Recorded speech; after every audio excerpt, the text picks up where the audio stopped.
Hemorrhoids treatment and prevention. In this video, you're going to know how to prevent hemorrhoids. You're going to know how to treat them, how to apply your creams, your suppositories, and what to do, when to see the doctor, and also some frequently asked questions. Watch to the very end of this video. My name is Claire. I am a pharmacist, a board certified pharmacist, and on this channel I educate you about your health amongst other things. Without further ado, let us get right into the prevention of hemorrhoids. In my recent live stream, I talked about hemorrhoids, the causes, the symptoms, what increases your chances of having hemorrhoids. I'll leave a link to that video here, but you have to watch that video and then come back to this one so that you would follow up on, you really understand when I'm talking about the prevention and treatment of hemorrhoids. So firstly, I will just briefly say that hemorrhoids are like a pain in the butt, but in order to address them, there are some things you can do on your own to prevent them. Firstly, increase your intake of fiber. Fiber are those type of plant foods, not only plant foods, that are not digested easily by the body. We have legumes. Legumes like your beans, your soybean, all these are legumes that are very beneficial for treating hemorrhoids or piles. We have whole grains like your corn, your brown rice, your rye, your millets. They contain beta glucan that are very helpful in bulking up your stool. We have cruciferous vegetables like broccoli, cabbage. They help to boost your microbiomes, like in your gut microbiome, and they also help to prevent cancer. They also bulk up the stool so that you would be able to defecate without straining. We also have root vegetables like your sweet potato, your carrots, your beets. All these are very beneficial because they contain resistant starch, and this resistant starch is not easy to break down, and by so doing your stool would become bulky or softer. That's actually their role. We also have fruits that have their peel on them. Fruits like your apples, your pears, it's best to eat them as a snack and then eat them with their skin because their skin contains pectin. Let's not forget prunes, but while taking prunes, it's advised to take it moderately because they are natural laxatives, in that they draw water into the rectum because they contain sorbitol. They draw water into the rectum and thereby they help to soften stool, but they should be taken with moderation. So besides upping your fiber intake, it's important. The second way of preventing hemorrhoids is to increase your intake of fluids, water. If you can't take water on its own, you can take it with lemon, and then make sure you're having like 8 glasses of water per day. But in everything, first of all, discuss with your pharmacist. But for general advice, you can take, if you don't have any severe health condition, take loads of water. This helps to soften your stool. Thirdly, don't strain. If you have to defecate, do not put a lot of pressure in the anal area. Make sure you're pulling in a position that is very convenient for you. Usually, squatting while pooing can be very helpful in helping the stool to pass free. The fourth way of preventing hemorrhoids is by taking probiotics. Fifthly, exercise, especially your yoga exercise, can be very helpful in the management or in the prevention of hemorrhoids, piles. Fifthly, avoid prolonged sitting. Prolonged sitting can be very detrimental in that you increase pressure in the anal area. Sixthly, warm baths help to relax you and ease the pain you feel in the anus. 7, avoid foods that cause constipation like your processed foods, and avoid foods that cause diarrhea. If you have diarrhea by taking spicy food, then you should know that you should avoid spicy foods. Lastly, lose that weight. If you're obese, then you know you have to lose some weight to resolve these hemorrhoids.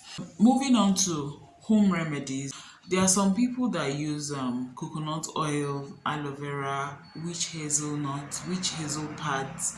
This helps to relieve the pain, the itching, and helps to moisturize the area. Even vitamin E. I've mentioned warm baths. You can use ice pack. All this can be very helpful with regards to managing hemorrhoids at home. But please see your doctor if you are feeling lightheaded, if you're feeling dizzy, if you feel like you're fainting, or you're having severe bleeding. It is best to see your doctor at that point. Don't even try to do anything on your own at home. With regards to treatment, firstly, hemorrhoids can be treated with suppositories and ointments. Now, there are some micronized herbal preparations that have been prepared by pharmaceutical companies, like you have your Daflon, but all these have to be prescribed by your pharmacist or your prescribed by your doctor. Okay, now when you're using suppositories, it's best to store them in a cool place, preferably in the refrigerator. In order to insert your suppository, I'll start with how to use your suppository. Firstly, wash your hands before and after the use of suppository. Lie on the left side and raise your right leg towards your chest. That's after you have cleaned the inner area gently by patting. Don't clean vigorously. Lubricate the pessary with either Vaseline or with water or with a lubricant, and then insert into the anus with your index finger. Once this is inserted, it should be left for about an hour. Usually it's best to insert it at night, but it's best to insert it and leave it there. Please, these suppositories should not be used for longer than prescribed. I'll get back into the things you should, the advice you need to know with regards to your treatment. Moving on, when you're done inserting it, wash your hands, clean your applicator. If it's a cream that you're applying, use your applicator, lubricate the applicator with the cream, then insert after you have done all the things you did before inserting your suppository. Like I mentioned earlier, I don't want to repeat myself. Insert your cream and use some to apply around the area, especially if you're feeling itchy. If it causes a lot of severe itching, apply around the area and then wash your hands. Usually, suppositories and creams can be used twice daily, and also after bowel movement. That's after you have defecated, you can apply them, but you shouldn't apply them more than 4 times a day. There are some things you should avoid with regards to using the suppositories. Firstly, if they contain lidocaine, that's like a local anesthetic, don't use them for more than 7 days without informing your prescriber, because they can increase your sensitivity in the anal region. Secondly, if they contain steroids, corticosteroids, hydrocortisone and the likes, then you should not also use them for more than 7 days, because they can cause ulceration, that's like the wounding of the area. They can cause thinning of the skin. Besides their systemic side effects, that's when they get into the body, the side effects, the normal side effects of steroids. Besides those side effects, they can cause all these around the anal region. If there's reoccurrence of hemorrhoids, it is best to see your specialist. Your specialist may do a rubber band litigation, may do sclerotherapy, coagulation, or even total removal, that's hemorrhoidectomy for you. But this should be under the secondary caregiver, that's under the specialist, the gastroenterologist.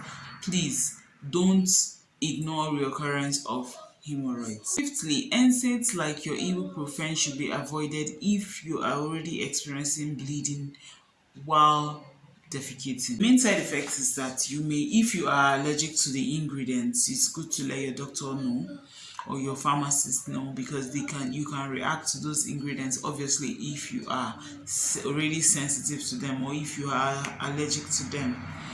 The other reaction is you just basically have skin reaction.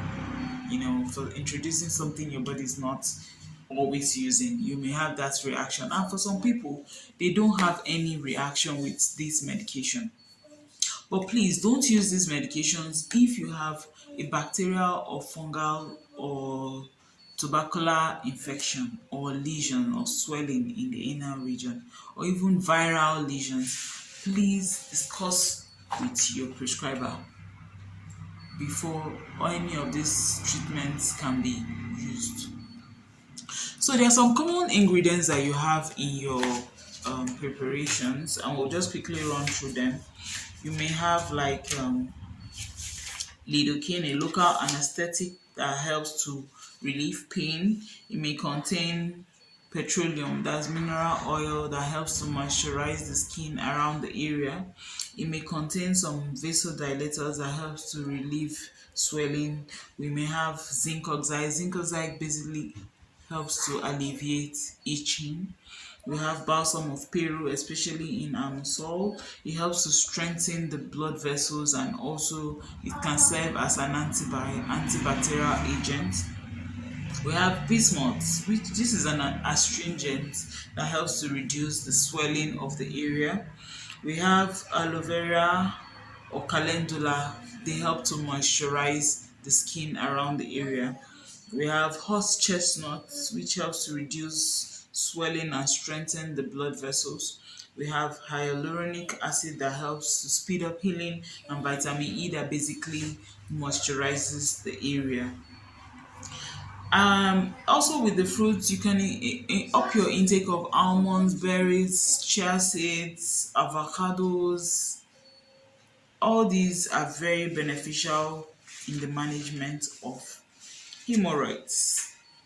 What to avoid? Firstly, avoid caffeinated beverages, alcohol, processed foods, low fiber diets like your fast foods, your fries, your burgers, your pizza. Avoid all these if you already having recurring hemorrhoids, or even if you just experience hemorrhoids for the first time. You should start cutting down on this. You will definitely see the difference. I hope I'm not missing out anything with regards to this treatment. Okay, so with regards to frequently asked questions, we have number one, herbal medications. Usually, some people say they use herbal medications and they don't, you know, um, get the relief that they desire. The truth is that some of these herbal medications are not prepared by pharmaceutical companies. Pharmaceutical companies help to, standardize the preparation. But when they are locally made, you may react to some ingredients, and some of these ingredients may be deleterious to the liver and the kidney. So it's usually best to visit your pharmacy and consult a prescriber or a family doctor. So don't self-medicate at home. The second frequently asked question is with regards to lying on the bed. It's usually best to lie on your side. Don't lie on your back, because lying on the back can increase the pressure on this hemorrhoid. Then the third frequently question is the sitting. When sitting down, it's advisable, like I said in under prevention, not to sit for long. When you sit down, after 15 minutes, you get up, stroll around, walk around, climb stairs or whatever you can do, but don't sit for long, and especially on hard surfaces. Sit on a soft surface. Okay, now if you have to see a movie at home, you can as well just lie on your side instead of sitting on your butt. These are the helpful things I feel you should know with regards to hemorrhoids and the treatment and prevention of hemorrhoids and piles. Thank you so much for watching, and until next time, stay healthy. Check out other videos on this channel, especially starting with these two on your screen right now, and I will see you right there. Thank you.